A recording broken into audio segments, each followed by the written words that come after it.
Hello, eto na naman si Inday. Busy sa kanyang pa-order. Thank you so much sa nag-order. So ngayon, sasayaw-sayaw ako dyan kasi nga may sound system dito sa kapitbahay ko. Kaya eto, nag-voice over na lang ako kasi kapag ginamit ko yung sound system dito or music dito ng kapitbahay ko, maka-copyright tayo. Kaya eto, habang gumagawa ko ng flower. Ayan guys, marami tayong pa-order. So, eto, rush order na naman. Thank you so much sa nag-order. Sa walang sawang pag-order. Ayan, may tinitingnan ako dyan na copy. Kasi nga, bawat buyer ko may gusto silang kulay. May request silang color kung anong gustong color nila. Kaya naman, nakalista siya para hindi tayo magkamali. So, ayan, karamihan mga nila, order ay purple, light purple, ganun.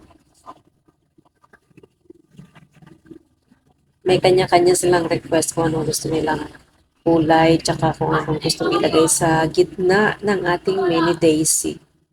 Gusto nila ng beads. So, ayan na nga, busy-busy tayong gumawa ng flowers kasi madami-dami ang ating gagawin. So, guys, una gumagawa muna ako ng mga flowers, tapos ganun. Dahon naman, tapos saka tayo mag-a-assemble, magagamit tayo ng bead. Ayan, ganun lang. Siyempre, prepare na natin ang mga beads na gusto natin gamitin. So, ayan yung flowers na nagbo-bloom pa lang siya. So, diba? Ganun lang, guys. Ganun lang. So, sa mga gusto dyan mag-order, direct message lang po. Wholesale and retail are available. Sa mga gusto mag-reseller, pwede din. So, may mga store dyan. So, may mga tindahan na gusto ng dagdag income sa kanilang kita sa kanilang tindahan, pwede po kayo mag-order sa akin. Pag-usapan natin ang wholesale price. So, yun guys, meron tayong different design keychain, hair clips. Soon, kapag wala na tayong masyadong ginagawa, gagawa ako ng ibang design. Ngayon kasi lahat ng ginagawa ko ay order na po yan. Kaya hindi ako makagawa ng another design na isa-sample ko sana. Pero may nag-order din sa akin ng ribbon. Dati naman gumagawa ako ng ribbon na hair clips. Pero sa tutorial ko lang yan.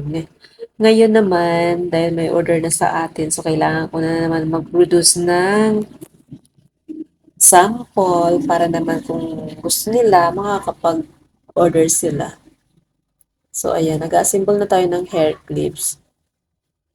Kasi may order sa ating hair clips. So, ayan. By pair yan. Yung single lang yan. Single flower. So, di ba? Ang ating sing-sing ay original din.